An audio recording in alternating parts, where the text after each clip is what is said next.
Hello everyone. आजदेखि हामी question number 5 गर्न गइरहेका छौं which is taken from pyramid mensuration बाट लिएको र set 1 को question number 5. Look at here. In a square base pyramid, the vertical height is 12 cm, vertical height 12 cm छ, length sides of base is 10 cm. Number A. Question number A मा के छ? How many triangular surface does a square base pyramid has? There are 4 triangular surface are there. त्यसपछि question number B मा क्वेशनले के भनेको छ? Find the area of triangular surface of the pyramid. यानी triangular surface of a pyramid भनेको चाहिँ area of triangle find out गर्नुपर्ने, LSA find out गर्नु परेन. हामीलाई एउटा triangle को surface find out गर्नुपर्ने. नम्बर C मा क्वेशनले के भनेको छ? Is ₹100 sufficient for coloring the triangular parts. अब यहाँ triangular parts भनेपछि हामीलाई LSA चाहियो. यहाँनिर एरिया अफ ट्रायंगल निकाल्ने 4 ले मल्टिप्लाई गरिदिने, एरिया अफ ट्रायंगुलर पार्ट्स आउँछ, LSA आउँछ, एरिया अफ 4 ट्रायंगुलर सर्फेस आउँछ of the pyramid at the rate of 40 पैसा पर स्क्वायर मिटर पर स्क्वायर सेन्टिमिटर. यहाँ 40 पैसा छ, यसलाई हामी के रुपीज मा कन्भर्ट गर्नुपर्छ. So let's take start from number A. So यहाँनिर क्वेशन नम्बर A मा क्वेशनले भनेको छ how many triangular faces are there. So we can write there are 4 triangular faces. There are 4 triangular faces of square based pyramid. अब square base pyramid बनाउँदा यस्तो हुन्छ, diagram त चाहिदैन तर पनि बुझ्नलाई यो स्क्वायर बेस पिरामिड भयो. वन फेस यो एउटा ट्रायंगुलर फेस भयो, अर्को बनाउँदा यो यताको एउटा ट्रायंगुलर फेस भयो, त्यसपछि यो जोइन गर्दा यो अगाडिको भयो अनि यो एउटा लेफ्ट साइड भयो. Okay, 4 triangular faces are there. अब क्वेशनले के भनेको छ, यहाँनिर वर्टिकल हाइट दिएको छ, वर्टिकल हाइट अनि length of base. So vertical height भनेको यो हाइट भयो, वर्टिकल हाइट कति छ 12 सेन्टिमिटर दिएको छ, लेन्थ अफ बेस यो बेस कति दिएको छ 10 centimetre. You can see here the question, vertical height 12 centimetre and length of base, यो बेस भनेको 10 centimetre. Diagram it's not compulsory to draw, किनभने क्वेशनले डायग्राम ड्र गर्नु भनेको छैन, बुझ्नलाई तपाईँ आफै ड्र गर्न सक्नुहुन्छ. ए नम्बर भयो. नम्बर बी मा क्वेशनले के भनेको छ, find the area of triangular face. हामीलाई area of triangular face find out गर्नुपर्ने. ओके, यसको एरिया फाइन्ड आउट गर्नुपर्ने. अब यसको एरिया फाइन्ड आउट गर्न के गर्नुपर्छ, यो 12 यो टोटल बेस कति छ 10 छ भने यो कति हुन्छ 5 हुन्छ. 5 हुन्छ भने यो हामीले स्लाइन्ट हाइट फाइन्ड आउट गर्ने. त्यसपछि हामी area of triangle find out गर्नुपर्छ. Area of triangular face find out गर्न सकिन्छ. किन फर्मुला के हुन्छ, एरिया अफ ट्रायंगुलर फेसको हाफ बेस, बेस भनेको यो स्क्वायर छ भने यो 10 हुँदा यो पनि 10 नै हुन्छ. ओके, एन्ड हाइट, स्लाइन्ट हाइट र हाइट अफ ट्रायंगल सेम हुन्छ. यो हाइट भनेको पिरामिडको लागि स्लाइन्ट हाइट हो, तर ट्रायंगलको लागि के हो, हाइट हो यो. सो यो चाहियो हामीलाई, स्लाइन्ट हाइट चाहियो. So slant height find out गर्ने. So we can write here in number B. Question number B मा हामी के लेख्छौं, यहाँनिर vertical height, vertical height h is equal to कति छ 12 सेन्टिमिटर छ.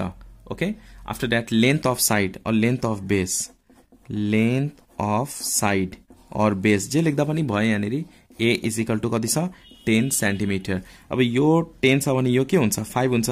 हामीलाई स्लाइन्ट हाइट चाहिएको छ.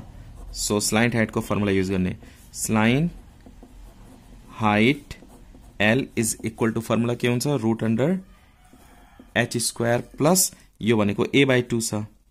सो a/2 यो टोटल a छ भने यो के हुन्छ a/2. डाइरेक्टली तपाईले 5 बाय होल स्क्वायर, यहाँनिर 12 स्क्वायर प्लस 5 स्क्वायर लेख्दा पनि भयो, नभए स्टेप बाय स्टेप गर्दा पनि हुन्छ. h को भ्यालु कति छ 12. So we can write 12 whole square plus a means कति छ 10 by 2 whole square. Now calculate and find out the value of L.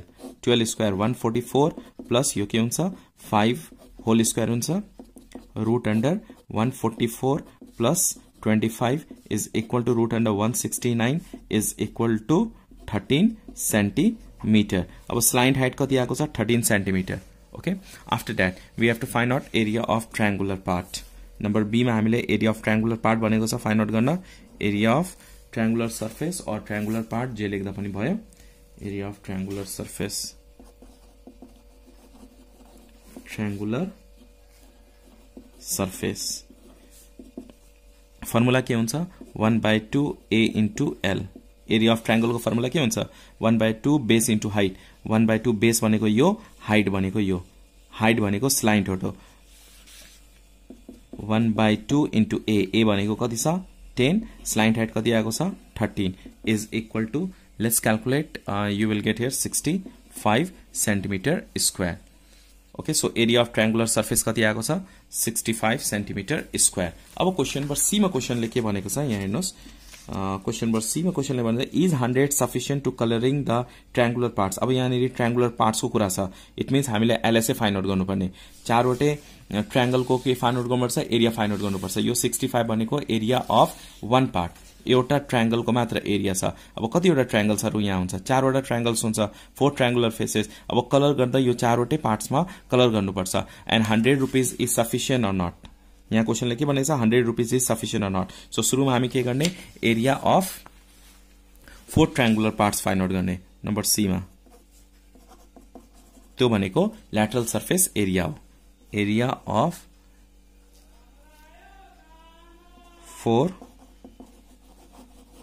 Triangular surface भनेको ल्याटरल सर्फेस एरिया अब एउटा ट्रायंगल को एरिया कति हुन्छ 65 हुन्छ भने 4 वटा कति हुन्छ 4 इन्टु 65 गर्दिने सेन्टिमिटर स्क्वायर यो दुईटा मल्टिप्लाई गर्दा कति आयो 260 सेन्टिमिटर स्क्वायर 5 4 जा 20 0 4 0 24 25 26 ओके 260 नाउ और also रेट कति छ rate of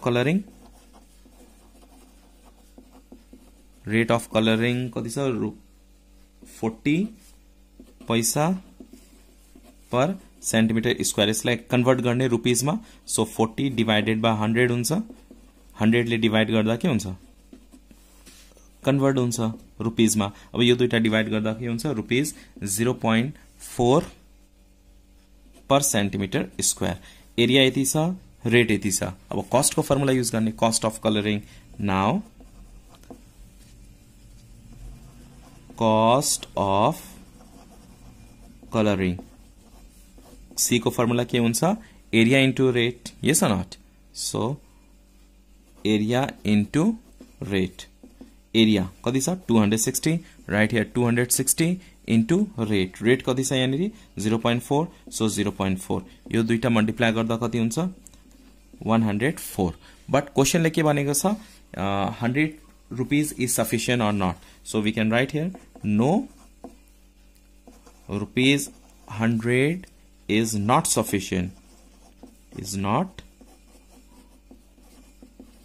sufficient for coloring in the triangular surface.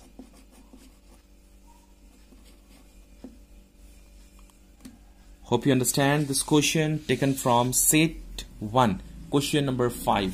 Video राम्रो लागेन please like गर्नु होला न्यू हुनुहुन्छ भने please subscribe